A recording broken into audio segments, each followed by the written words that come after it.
ओम शांति। बाप दादा बोले, मीठे बच्चे, संगम युग पर तुम्हें बाप के द्वारा अच्छी बुद्धि और श्रेष्ठ मत मिलती है, जिससे ब्राह्मण से देवता बन जाते हो। प्रश्न है, तुम बच्चे किस मस्ती में रहो तो चलन बड़ी रॉयल हो जाएंगी। उत्तर है, तुम्हें ज्ञान की मस्ती चढ़ी रहनी चाहिए। ओहो, हम भगवान के सन्मुख बैठे हैं, हम यहाँ से जाएंगे, जाकर विश्व का मालिक क्राउन प्रिंस बनेंगे। जब ऐसी मस्ती रही तो चलन स्वतः ही रॉयल हो जाएंगी। मुख से बहुत मीठे बोल निकलेंगे, आपस में बहुत प्यार रहेगा। अब गीत है, महफिल में जल उठी शमा परवाने के लिए। ओम शांति। मीठे मीठे बच्चों ने, रूहानी बच्चों ने आकर ब्राह्मण बन रूहानी बाबा से यह जरूर समझा है कि हम हैं संगम युगी ब्राह्मण। बाप ने हमारी बुद्धि का ताला खोला है। अब हम समझते हैं कि यह संगम युग है। मनुष्य जो भी पतित भ्रष्टाचारी है, वो फिर पावन बन भविष्य में पावन श्रेष्ठाचारी पुरुषोत्तम कहलाएंगे। यह लक्ष्मी नारायण कभी तो पुरुषार्थ कर पुरुषोत्तम बने हैं ना। इन्हों की हिस्ट्री जरूर चाहिए। इन लक्ष्मी नारायण का राज्य कब स्थापन हुआ? न कलयुग में न सतयुग में। स्वर्ग स्थापन होता ही है संगम पर। इतने विस्तार में कोई जाते नहीं है। तुम बच्चे जानते हो, यह संगम युग है। कलयुग के बाद सतयुग नई दुनिया होती है, तो जरूर संगम युग भी होगा। फिर नई दुनिया में नया राज होगा। बुद्धि चलनी चाहिए। तुम जानते हो, बाप के द्वारा हमको अच्छी बुद्धि और श्रेष्ठ मत मिल रही है। कहते हैं, हे ईश्वर, इनको सदैव सुमत अथवा अच्छी मत दो। वो सारी दुनिया का मालिक है, सबको अच्छी मत देने वाला है। संगम युग पर आकर अपने बच्चों को अच्छी मत देते हैं, जिसको पांडव संप्रदाय और दैवी संप्रदाय शास्त्रों में लिखा हुआ है। ब्राह्मण संप्रदाय और दैवी संप्रदाय को भी कोई समझ नहीं सकते। ब्रह्मा के द्वारा ही ब्राह्मण संप्रदाय बन सकती है। परम पिता परमात्मा ही ब्रह्मा के द्वारा यह रचना रचते हैं। प्रजापिता है, तब तो इतने सब ब्रह्मा कुमार और ब्रह्मा कुमारियां हैं। जब तक कोई आकर के ब्राह्मणों द्वारा ज्ञान न लेवे, तब तक सद्गति कैसे हो सकती? तुम्हारे पास बहुत आएंगे, सन्यासी भी आएंगे, धर्म वाले भी आएंगे, बाप से वर्षा लेने के लिए। स्वर्ग में उनका पाठ नहीं है, परंतु संदेश सबको देना है कि बाप आया हुआ है। इस समय हिंदू कहलाने वाले कोई भी देवी देवता धर्म को जानते ही नहीं। वह जो पहले सतो प्रधान थे, वह फिर तमो में आने के कारण अपने को देवी देवता कहला नहीं सकते। तुम बच्चे जानते हो, रावण का राज भी यहाँ होता है और परमपिता परमात्मा जिसको राम भी कहते हैं, उनका जन्म भी यहाँ ही होता है। गाते भी हैं पतित पावन सीताराम, परंतु पतित किसने बनाया? रावण कौन है? क्यों पतित पावन बाप को बुलाते हैं? यह किसको भी पता नहीं है। यह कोई समझते नहीं कि हमारे में जो 5 विकार हैं, वही रावण है। जिसमें 5 विकार नहीं, वो राम संप्रदाय है। अभी राम राज नहीं है, इसलिए सब चाहते हैं कि नई दुनिया, नया पवित्र राज्य चाहिए। राम कहा जाता है शिव बाबा को, परंतु उन्होंने परमात्मा राम को समझ लिया है, इसलिए बाबा को भुला दिया है। तुम समझा सकते हो कि राम राज किसको कहा जाता है? शास्त्रों में लिख दिया है कि राम की सीता चुराई गई। यह हो सकता है क्या कि राजा की रानी को कोई चुराए ले जाए? शास्त्र भी अनेक है। मुख्य शास्त्र है गीता। शास्त्रों में लिखा है कि ब्रह्मा द्वारा ब्राह्मण, देवता, क्षत्रिय धर्म की स्थापना करते हैं, तो प्रजापिता भी यहाँ ही चाहिए। ब्रह्मा को इतने ढेर बच्चे हैं, तो यह है मुख्य वंशावली।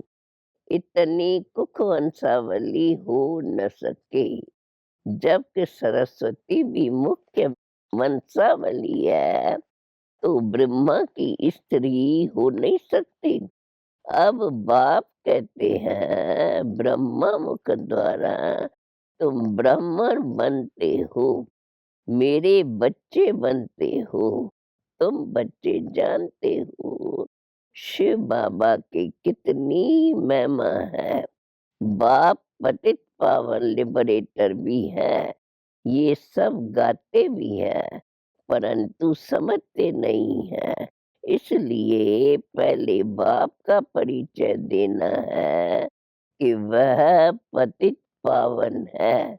गीता का भगवान भी है, निराकार शिव बाबा है, तो जरूर आकर ज्ञान सुनाया होगा। अब जिस शरीर द्वारा ज्ञान सुनाते हैं, उसका नाम रखा है ब्रह्मा। नहीं तो ब्रह्मा कहाँ से आते? ब्रह्मा का बाप कौन? ब्रह्मा विष्णु शंकर का रचता कौन? ये है गुह्य प्रश्न। त्रिमूर्ति देवता तो कहते हैं, परंतु यह आए कहाँ से? अब बाप समझाते हैं, इनका भी रचता ऊंचते ऊंच भगवती है, जिसको शिव कहते हैं। यह 3 देवताएं ने लाइट के हैं। इसमें हड्डी मांस नहीं है, परंतु मोटी बुद्धि समझ नहीं सकती। इस पर समझाना है। ऊंचते ऊंच भगवान है, वो ब्रह्मा द्वारा स्वर्ग का वर्षा लेते हैं। गाते भी हैं, मनुष्य से देवता किए कर्तन लागे वार। फिर दिखाते हैं विष्णु के नाभि से ब्रह्मा निकला। कभी नाभि से भी बच्चा होता है क्या? अब बाप बैठ सब राज समझाते हैं, परंतु जब कोई समझे ना, अभी तुम बच्चे जानते हो, आत्मा को ही पापात्मा, पुण्यात्मा कहा जाता है। ऐसे नहीं कि पवित्र आत्मा सो परमात्मा है। परमात्मा बाप तो सदा पावन है। तमो प्रधान को पतित कहा जाता है। सत्युग में जब सुख था तो दुख का नाम नहीं था। मनुष्य तो कह देते हैं स्वर्ग अभी ही है, कुछ भी समझते नहीं, परंतु अंत में आकर बाप से वर्षा लेंगे। तुम बच्चे ही जानते हो कि हम अपनी राजधानी स्थापन कर रहे हैं। विश्व का मालिक और कोई बन नहीं सकते। विश्व पर राज सत्युग में होता है। कलयुग में सारी विश्व पर राज कर न सके, यह भी किसको पता नहीं है। गीता में भी है कि हम महाभारी लड़ाई लगी थी, तभी सब धर्म विनाश हो जाते हैं। जैसे एक बट का वृक्ष होता है, वह जब सूख जाता है तो आपस में टकराने पर आग लग जाती है और सारा जंगल जल जाता है। यह मनुष्य सृष्टि जार भी जर्जरीभूत हो गया है। इनको भी अब आग लगने वाली है। एक दो में लड़कर खत्म हो जाएंगे। आग का सामान बनाते ही रहते हैं। अब एटॉमिक बॉम्ब्स द्वारा आग लगनी है, यह राज वह नहीं जानती। अब कलयुग नर्क बदल स्वर्ग होने वाला है। अपने को देखना है कि हम उस मस्ती व नशे में रहते हैं। हम परमात्मा की संतान है, उनसे स्वर्ग का वर्षा पा रहे हैं। आपस में बात करने की रॉयल्टी चाहिए। यहाँ से सब कुछ सीखना है, बाद में वही संस्कार ले जाएंगे। अति मीठा बनना है, बड़ा नशा रहना चाहिए। शिव बाबा के हम बच्चे हैं, देवता पद पाने वाले हैं, तो एक दो में कितना प्यार से बोलना चाहिए, परंतु बच्चों में मुख से अजन फूल निकलते नहीं है। तुम कितने ऊंच हो, तुमको यह याद रहे कि हम शिव बाबा की संतान हैं। फिर सतयुग में महाराजा बनेंगे, गोया हम विश्व के क्राउन प्रिंस बनेंगे। अभी तुम बच्चों को अंतरंग खुशी होनी चाहिए कि हम परमात्मा के सन्मुख बैठे हैं, जिससे स्वर्ग का वर्षा मिलता है। उनकी श्रीमत पर चलना है। तुम जानते हो हमारी राजधानी स्थापन हो रही है। राजधानी में सब चाहिए, परंतु तुम बच्चों के मुख से सदैव रतन निकलने चाहिए। बाबा रूप भी है तो बसंत भी है, कहानियां सब अभी की है। बाप है ज्ञान का सागर, वो ज्ञान की वर्षा करते हैं। इंद्र देवता बरसात बरसाते हैं, ऐसी बात है नहीं। यह बादल नेचुरल बनते हैं, बरसात करते हैं। सत्युग में यह पांच तत्व भी तुम्हारे गुलाम बन जाते हैं और यहाँ मनुष्य सबके गुलाम बन पड़े हैं। यहाँ हर बात में मेहनत करनी पड़ती है, वहाँ सब बात सुतह हो जाती है। तो बच्चों को बाबा की याद सदा रहनी चाहिए। इससे खुशी का पारा सदा चढ़ा रहेगा। वे लोग भी मंथन करते हैं। तुम बच्चों को वाणी का मंथन करना है। वाणी का प्रभाव कभी-कभी बहुत अच्छा रहता है, कभी कम। इनको कहा जाता है मंथन करना। बच्चे बाप की अवस्था को देख रहे हैं और बाबा अपना अनुभव सुनाते हैं। तो कब बहुत उछल का प्रवाह रहता है, कभी कम, कभी बहुत अच्छी पॉइंट्स निकलती है। बाबा भी तो मददगार बन जाते हैं। यह तुम भी फील करते हो। बाबा तो कभी मुरली हाथ में नहीं उठाते हैं, मैगज़ीन लिखते हैं तो बाबा कभी-कभी देखते हैं कि बच्चे कोई गफलत तो नहीं करते हैं। मैगज़ीन में भी अच्छी-अच्छी मुरली की पॉइंट्स आती है और सब तरफ जाती रहती है। कोई की तरफ मुरली नहीं जाती है। तो बाबा कहते हैं रचता और रचना का ज्ञान 7 रोज में समझ लिया है ना। बाकी क्या चाहिए? बाकी 5 विकारों को भस्म करने का पुरुषार्थ करना, और तो कोई तकलीफ है नहीं। अभी तुम बच्चे कोई के भी सत्संग में जा सकते हो। सेवा करने का भी उमंग आना चाहिए। जब सब धर्म वाले इकट्ठे होते हैं तो समझाना चाहिए कि हर एक का धर्म अलग अलग है। भाई भाई कहते हैं परंतु मिलकर एक नहीं हो सकते। यह सिर्फ कहने की बात है। बाप कहते हैं मैं आकर ब्राह्मण बनाए फिर देवी देवता धर्म स्थापन करता हूँ। वहाँ दूसरा कोई धर्म रहता नहीं। यह वही महाभारत लड़ाई है। गीता में भी इसका वर्णन किया हुआ है। यह एक ही पढ़ाई है, पढ़ाने वाला भी एक ही है।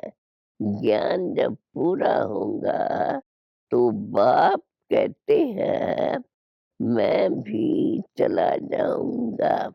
मुझे कलयुग के अंत में ज्ञान सुनाना है। मुझे कल्प कल्प आना है। एक सेकंड भी कम जास्ती नहीं होगा। जब ज्ञान पूरा हो फिर कर्मातीत अवस्था में चले जाएंगे तो विनाश भी जो हो जाएगा, दिन प्रतिदिन तुम्हारी सर्विस बढ़ती जाएंगी। यहाँ तो न किसी में पवित्रता है, न दैवी गुणों की धारणा है। वहाँ पवित्रता का अंतर देखो कितना है। तुम अभी संगम में बैठे हो, यही संगम युग है। अभी तुम पुरुषोत्तम बन रहे हो, परंतु वह जलवा, वह चलन भी चाहिए ना। कभी मुख से पत्थर नहीं निकलनी चाहिए, रतनहीन मुख से निकलने चाहिए।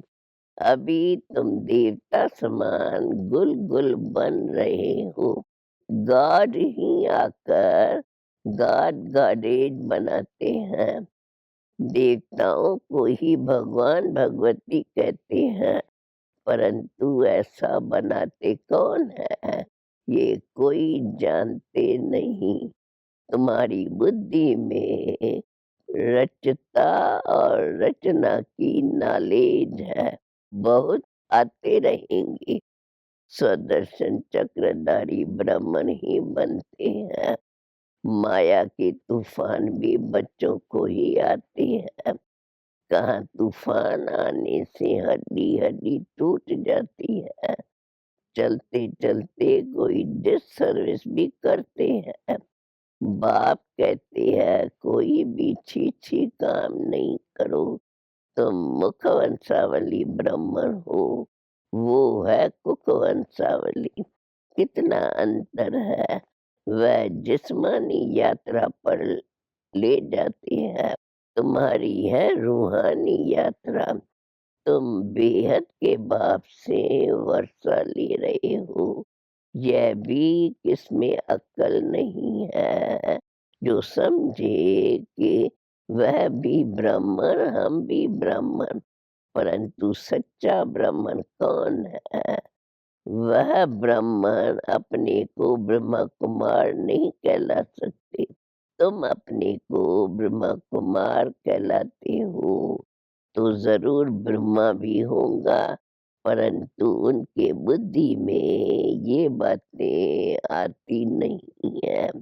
जो पूछे बाबा कल्प कल्प तुम बच्चों को आकर यह बातें समझाते हैं कि तुम ब्रह्मा की औलाद ब्राह्मण सब भाई बहन ठहरे, फिर वह विकार में कैसे जा सकते?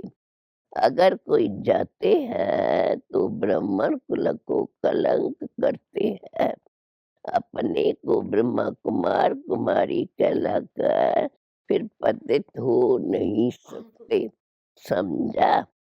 अच्छा, मीठे मीठे शकील दे बच्चों प्रेत, मात पिता बाप दादा का याद प्यार और गुड मॉर्निंग।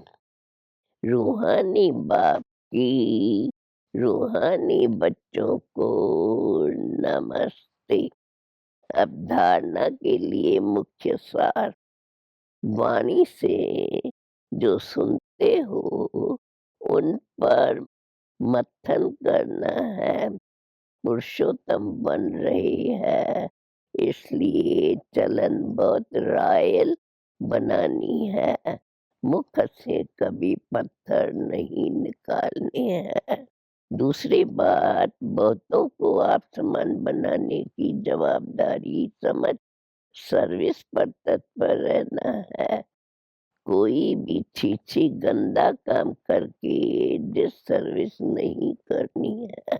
वरदान, एक रस स्थिति द्वारा अतीन्द्रिय सुख की अनुभूति करने वाले सर्व आकर्षणों से मुक्त भव। जब इंद्रियों की आकर्षण और संबंधों की आकर्षण से मुक्त बनो, तब अति इंद्रिय सुख की अनुभूति कर सकेंगे। कोई भी कर्म इंद्री के वश होने से जो भिन्न भिन्न आकर्षण होती है, वह अतीन्द्रिय सुख व हर्ष दिलाने में बंधन डालती है। लेकिन जब बुद्धि सर्व आकर्षणों पर से मुक्त हो, एक ठिकाने पर टिक जाती है, हलचल समाप्त हो जाती है, तब एक रस अवस्था बनने से अतीन्द्रिय सुख की अनुभूति होती है।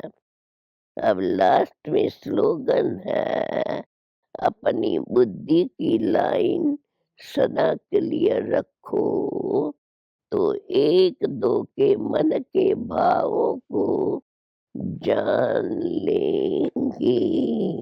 ओम शांति।